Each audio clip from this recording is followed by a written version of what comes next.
What's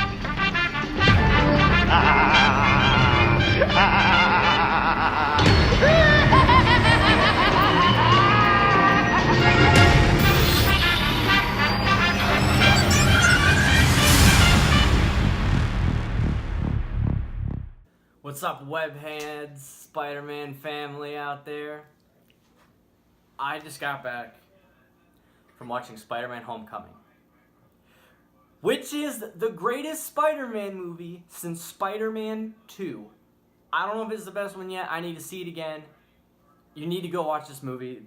This changes everything about the superhero cinema game. I mean, this year has been amazing for superheroes. Wonder Woman, Logan, now Spider-Man. I'm blown away. Spider-Man 3, Amazing Spider-Man 2, all garbage. I never thought this character would be given justice against Spider-Man. In my opinion, is the best fictional character ever made. Stan Lee is an absolute genius. Spider-Man 2 is a masterpiece.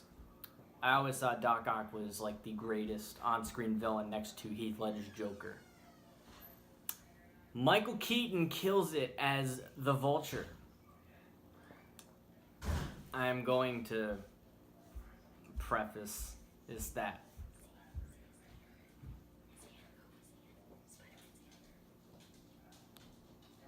Psst. Okay. Back to this. So, here's the Marvel Legends wave of movie figures for the Homecoming wave. I didn't take Moon Knight out of the box. I mean, I technically opened him to get his Build-A-Figure wing because I need it. But he's such a cool figure. I don't want to mess him up because I know he's gonna go for a lot one day, and I want to keep him in kind of like pristine condition and stuff like that. But here I have all the Vulture's pieces. You get a piece for every figure that you get. I'm not a huge fan of this concept because it requires you to buy the entire wave. So if you don't want the wave, if you don't want the whole wave, then you can't get, the Build-A-Figure.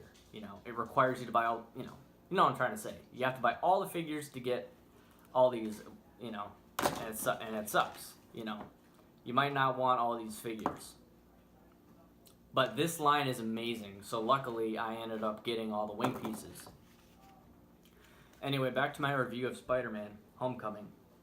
Tom Holland is Spider-Man, period. Andrew Garfield is a good actor, but he is not Spider-Man. He is not Peter Parker. He is attractive. He is good-looking. He would not have trouble getting girls in high school. He would not have the problems that Spider-Man had in the comic book. Tobey Maguire was a perfect Peter Parker because he embodies so many of us. He was a geek. You believe that he would get picked on, that he gets picked on by bullies, and that people would mistreat him, and that he would go around helping people. He had this really innocent charm to him. And I didn't mind his Spider-Man either. I mean, it was okay, but, I didn't really dig the whole Silver Webs, Little Eyes thing. But the first two Raimi movies are good. I will give them that. Tobey Maguire was great. But Tom Holland is Spider-Man. I cannot believe the casting that they have done for this kid. I can't compliment him enough. And when you're in a movie with people like Robert Downey Jr., Michael Keaton, Marissa Tomei, and you steal the movie, then you are an incredible actor.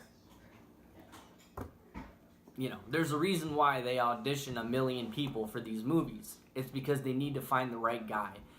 And Tom, thank you for this performance. I am so looking forward to seeing you in the Avengers movies and other Spider-Man movies. Other things I liked. All the supporting characters were great. I didn't mind the diversity. I actually loved the diversity. I liked that Flash was the different take on Flash Thompson. I liked the different take on Ned Leeds. Although, we all read Brian Michael Bendis' Ultimate Spider-Man. Ned Leeds in this movie is gonk. He's gonk. Call him Ned Leeds, but he's gonk. But he was great. He was great. He was really funny. I'm not gonna there's this one scene where I'm not gonna spoil a scene, but Ned's like on the computer and he's helping Peter, and this teacher catches him in class, and rather saying he's watching Spider-Man on YouTube, he closes the computer and he says, "I was looking at porn." I died laughing. I couldn't. Oh my god. You know, I like the approach they took with Aunt May. Rosemary Harris is a perfect Aunt May in the original films. I think she looks exactly like the character. But I like that they went for a more motherly, big sister type for Aunt May. I think, you know, they had this really strong bond despite the limited screen time they have together. I'm really excited to see her in future installments. And when you watch the trailers, they promote the shit out of Iron Man. They really tried to get him, you know, in the merchandising and all that stuff. And that's just so Marvel can make more money. Rest assured, this is Spider-Man's movie. This is Tom Holland's movie. This is the Vulture's movie. This is not Iron Man's movie. There are little tidbits of Iron Man in this movie. But what you see in the trailer, that's what you get. There's like one scene that they didn't show in the trailers where Iron Man's in the movie. I swear, this is a Spider-Man movie. This is not an Iron Man movie, and it does a great job of setting up future villains. Like the Shocker, even the limited screen time he gets, I thought it was handled perfectly. I thought he was phenomenal. I thought the Tinker was hilarious. Childish Gambino, Donald Glover. Yes. Has a sweet cameo. Google the character Aaron Davis, and you will know that he is going to be very important to the future of Spider-Man. Google the character Mac Jargon. He is in this movie. He is going to be very essential to the future of Spider-Man. They have the post-credit scene really sets up the future of the Spider-Man villains. But yeah, I give this movie a 10 out of 10. You must go see this movie. Now, without further ado, let's build this Build-A-Wing with the Vulture. So it's pretty simple. You just go ahead. You just snap all this stuff in place. His little propellers. Oh my gosh. I love the twist in this movie. I don't care. I don't care if things are comic accurate or not. I'm not going to spoil anything. I'm just saying that Adrian Toomes, the Vulture storyline, is so damn compelling. And when you see him, you just think that he's just going to be like a thug in this movie with, you know, with no care in the world to anything else. But no, you care about why he's doing the things he's doing. He has a reason. He has a purpose. Definitely the best villain since Doc Ock. God, look at that. Look at the wingspan on this.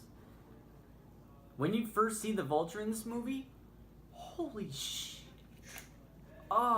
He just comes out of nowhere. It's like when I first saw him in the trailer, I'm like, this thing looks so stupid. But no, man, this is legit. This is where it's at, right here. Oh, come on, build it. You need help? No, you just gotta. The struggle's real. There we go. The struggle is real. Okay. I think it's cool. The propellers, they come out like that. And if it's okay, there we go. They spin. You can get it to do it. Oh yeah. All right, we got one more, and it will be built. Yeah, put it on Vulture. All right, these are the Vulture's wings. Now this is crazy. If you go on eBay and you just try to get the wings themselves, it's gonna cost you like $70 fucking dollars. Sorry, I'm gonna beep that out. $70. Let's take the Vulture, and we're gonna attach the wings to his back. There's a little peg hole for him. Definitely my favorite figure in the wave, even if you don't count the wings. I love the detail. I love the articulation. He stands very well, even when the wings aren't on his back. Just look at this, man. Look at this. This is terror. This is fear. This is the Vulture, Adrian Toomes.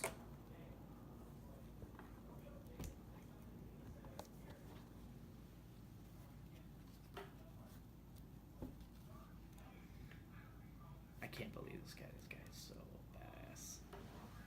So cool.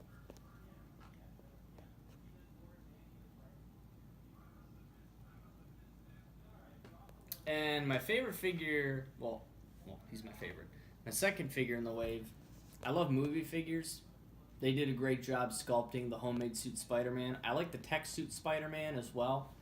But I just feel like this feels more like a kid is in this costume. Like, I believe Tom Holland is in this suit. Because, well, despite these two Spider-Mans being the same height, you can really see, like, that if you, like, feel the face sculpt, it feels like there's a kid in here. And, yeah, you get these two, like, in a little fighting pose.